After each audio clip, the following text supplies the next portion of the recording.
Saya lagi di bedeng, kedinginan, pakai sarung, tidur beralaskan kayak triplek gitu, Miss. Jadi office boy aja nggak diterima? Iya, harus waiting list gitu. Saya akan memberikan tantangan untuk Edward bisa melontarkan gombalan-gombalannya. Kopi apa yang paling pahit?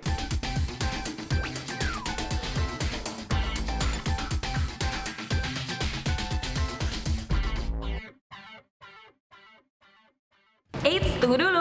Sebelum nonton video lengkapnya, jangan lupa untuk subscribe ya dan klik link di bawah ini. Jangan lupa juga untuk klik tombol loncengnya. Oke? Terima kasih. Selamat menonton.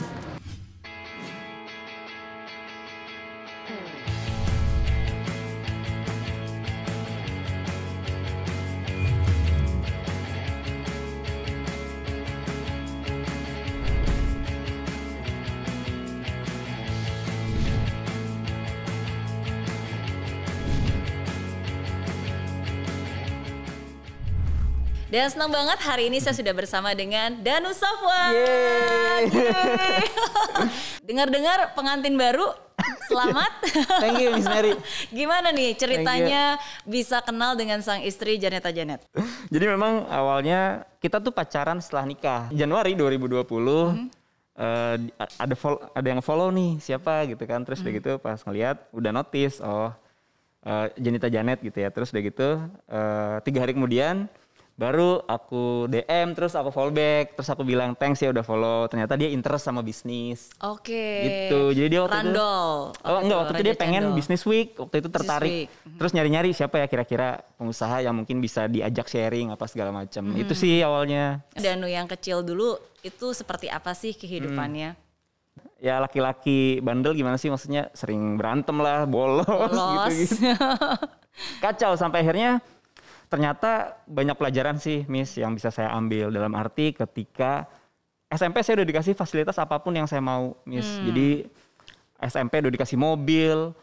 Jadi apa yang saya mau tuh kayak semudah menjentikan tangan lah, gampang banget gitu. Karena orang tua juga berada banget. Dan di mobil tuh garasi ada 8 mobil berjejer. Kok Miss tahu sih? Tahu dong. Sampai akhirnya ada satu momen di mana perusahaan, ayah saya punya perusahaan, Miss, punya perusahaan kontraktor gitu. Sampai akhirnya perusahaannya bangkrut. 2 tahun kemudian meninggal dunia tanpa meninggalkan apapun. Akhirnya saya jadi tulang punggung keluarga di umur belasan. Gitu. Bingung karena tadinya nggak punya kemampuan, nggak punya skill apapun. Ya udah sampai akhirnya gimana caranya supaya bisa survive, bertahan hidup. Gitu. Jadi dari dulu saya memang selalu menyederhanakan harapan tapi memperbesar tindakan dengan tujuan. Sampai akhirnya gitu, karena sering kalau misalkan kita terlalu berharap, kalau nggak terjadi pasti kecewa. Gitu. Ya alhamdulillah Tuhan ngasih bahkan lebih dari apa yang saya harapin sekarang gitu. Sampai akhirnya ada satu momen mungkin turning point di mana saya ngelihat kita waktu itu mau makan tuh susah banget, Miss. Harus jual-jual barang. Kita mau makan tuh ya ada satu momen di mana kita makan nasi garam, nasi kecap. Sempet juga gitu ada di fase itu gitu. Mungkin bagi sebagian orang ya biasa aja gitu ya makan nasi garam, nasi kecap. Tapi pada saat itu ibu saya sih yang luar biasa ngajarin arti hidup gitu ya. Saya ngelihat satu momen ibu saya nyuapin adik saya yang paling kecil sama kakak saya Down syndrome. Down syndrome bukan karena bawaan lahir, karena kecelakaan. Jadi lagi disuapin sama babysitter, gendongannya terlepas, kakak saya jatuh ke lantai bawah, kepala belakangnya hancur. Jadi nggak bertumbuh kembang seperti kita manusia pada umumnya. Sekarang umurnya udah 39 tahun kalau nggak salah, tapi kayak anak kelas 3 SD. Gitu, Miss. Jadi saya ngelihat satu momen. Itu kejadian pas lagi balita. Masih bayi ya, masih kecil ya. Lagi kecil gitu. Keduanya kan sibuk, mama saya juga punya butik apa segala macam, dititipin di babysitter pada saat itu. Dia mengaku vertigonya kambuh sampai gendongannya terlepas. Ya udah ya namanya musibah, mungkin udah takdir juga. Ya udah akhirnya momen itu ibu saya nyuapin ya nasi garam gitu ya ke adik saya sambil ketawa-ketawa seolah-olah nggak punya masalah, seolah-olah nggak punya beban. Itu sih saya ngeliat gila ya, seorang ibu tuh hebat banget ya, nyembunyiin rasa sakitnya, hancurnya, biar anak-anaknya tetap aman, biar anak-anaknya tetap kelihatannya kita baik-baik aja gitu. Sampai akhirnya saya ke kamar mandi, saya nangis gitu, saya harus bisa merubah keadaan ini gitu.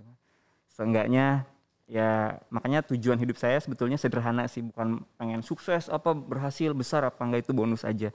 Cuman 2 Miss pada saat itu, ya sampai sekarang juga mungkin ya. Yang pertama saya pengen keluarga saya nggak khawatir besok makan apa. Yang kedua kalau sakit biaya berobatnya gimana, karena kita sering banget ngalamin situasi tersebut. Terlebih ketika ayah saya sakit, beliau pada awalnya sehat Miss. Jadi rajin, maksudnya di rumah treadmill gitu ya, terus udah gitu sering golf juga, rajin banget. Ketika bangkrut, penyakit pikiran ternyata penyakit paling berbahaya di dunia ya. Oke. Sampai akhirnya ayah saya komplikasi, ya udah sakit-sakitan ini itu, barang udah habis-habisan kan, kita nggak punya apa-apa. Sampai akhirnya itulah titik di mana kita pada saat itu ya kita harus bisa bangkit. Iya. Makanya saya selalu percaya masa depan hanya akan datang untuk mereka yang siap dan mempersiapkan. Dan salah satu kuncinya berarti tidak menyalahkan keadaan. Betul. Pada saat itu walaupun usianya masih Iya. belasan, tapi you took responsibility, Yes. mengambil tanggung jawab Yes. dan melakukan sesuatu. Betul. Apa yang bisa dilakukan untuk anak usia belasan yang nggak punya pengalaman apa-apa, yang kerjaannya bolos sekolah pada saat itu? Wah kacau Miss, berat banget itu waktu ijazah berarti SMA kan. Ngelamar kerja, soalnya nanya kan gimana caranya, yaudah cari-cari kerja aja. Ngelamar kemana-mana, nggak ada panggilan-panggilan gitu. Terus yaudah deh, salah satu yang bisa dilakukan mungkin dari yang paling basic dulu deh. Office boy pada saat itu sempat ngelamar juga, tapi harus antri, waiting list. Sampai akhirnya nggak dipanggil-panggil juga. Jadi office boy aja nggak diterima. Iya, harus waiting list gitu, nggak diterima juga, nggak dipanggil. Ya udah akhirnya dari situ coba untuk jualan. Nanya-nanya ke temen gimana ya caranya supaya punya uang nih. Ya udah coba jualan aja. Sambil saya kan bisa main gitar, bisa nyanyi, ngamen, gitu-gitu Miss. Jadi ngelakuin apapun yang bisa dilakuin. Gitu, sempat ngamen, sempat nguli pasir. Diajak teman pada saat itu, teman saya bapaknya kebetulan kayak mandornya di sana lah, ngajak mau nggak. Karena saya orangnya nggak bisa diem, tadinya cuman ya udah mantau aja gitu karena saya orangnya nggak bisa diem. Ya udah saya nyerok gitu. Nyerok ke kayak kolbak gitu, Miss, mobil kolbak. Nah saya nyerok per harian gitu, seminggu 50.000 gajinya. Itu udah zaman BlackBerry, udah zaman BBM. Saya ngelihat teman-teman saya update status lagi nongkrong, lagi di Kemang, lagi bergaul gitu. Saya lagi di bedeng, kedinginan, pakai sarung, tidur beralaskan kayak triplek gitu Miss. Saya waktu itu ngomong dalam hati ke diri sendiri, wah sekarang saya banyak ngelakuin hal yang mungkin gak mereka lakuin. Siapa tahu nanti di depan saya bisa mendapatkan apa yang tidak mereka dapatkan. Dan ternyata law of attraction Betul. terjadi Miss. Momen-momen yang baru saja diceritakan sama Mas Danu itu merupakan titik terendah yang pernah Mas Danu alami. Banget sih, bahkan pernah sampai ke India juga, dijebak jadi kurir narkoba segala macam. Saya ngebangun 10 usaha, nggak ada yang berjalan, mungkin orang bilang gagal gitu Miss. Saya memang sangat amat rugi, kerugian lah, rugi banget dari materi, waktu, tenaga, pikiran. Tapi saya sangat beruntung dan diuntungkan dari segi bertumbuh dan berkembangnya diri. Saya jadi punya kapasitas yang besar gitu, yang tadinya saya nggak tahu gimana caranya menghadapi customer. Bahkan saya pernah usaha clothing line gitu. Karena nggak sanggup untuk bayar desainer mahal, saya belajar sendiri Miss, Photoshop, Corel Draw, saya belajar sendiri. Sampai akhirnya saya punya skill itu. Iya. Makanya di Raja Cendol saya aplikasikan semua skill-skill yang dulu orang bilang gagal itu, saya aplikasikan dan ternyata efektif. Apa yang menjadi titik balik yang akhirnya bisa membuat seorang Danu Sofwan berhasil? Karena banyak orang mereka berada dalam titik rendah mereka dan mereka berusaha untuk bangkit, tapi kan nggak mudah dan nggak selalu bisa berhasil secepat itu. Apa rahasianya? Kenapa sih kita harus bangkit? Kenapa sih kita harus maju, sukses dan lain sebagainya? Kenapa sih kita harus usaha mungkin? Terus usaha ini nanti untuk apa, untuk siapa? Nah itunya dulu sih yang ditemuin. Kalau misalkan saya sendiri tentu balik lagi nggak jauh-jauh, memang keluarga saya family oriented banget. Gitu, gimana caranya supaya karena ibu saya tuh ngajarin benar-benar arti hidup yang luar biasa besar. Jadi dari situ saya mikir gimana caranya supaya saya bisa membahagiakan ibu, membuat mereka aman, tentram, nyaman. Ada yang namanya ESP, Emotional Selling Proposition atau Emotional Selling Point. Sisi emosional apa yang mau kita angkat, yang mau kita bawa ketika kita membangun usaha tersebut. Jadi kita mempekerjakan anak-anak yatim, Miss Mary. Karena saya seorang yatim, saya tahu gimana susahnya seorang yatim nyari kerja, ijazah SMA kemana-mana nggak ada yang mau nerima. Jadi OB aja waiting list.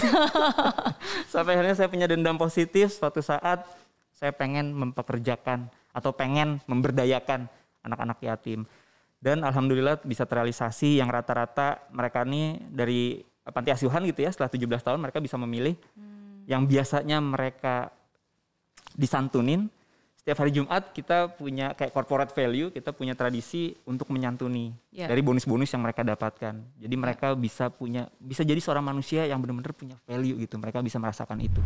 Oke, sekarang kita akan main tebak makanan dan minuman khas Indonesia dari bahasa Inggris. Siap. Oke, tapi spellingnya bahasa Indonesia. Oke. Tada. Say you're awesome with I can today ya. Iya.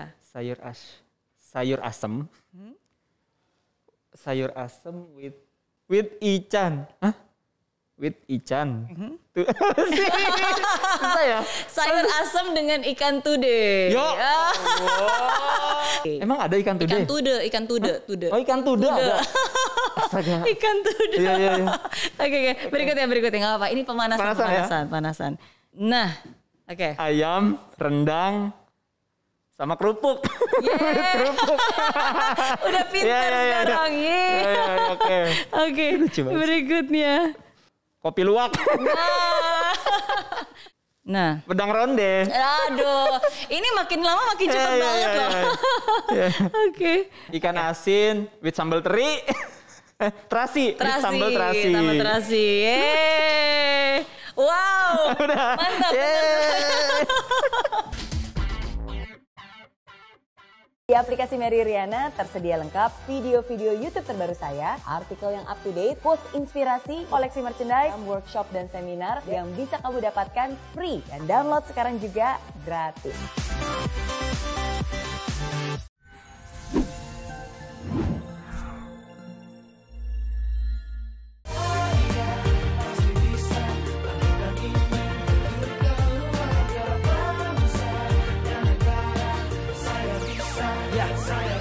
Laksana bumi tanpa hujan, hidup tanpa tujuan, kering dan mati tanpa hijaunya tumbuhan. Demikian kalau mimpi tak kunjung terjadi.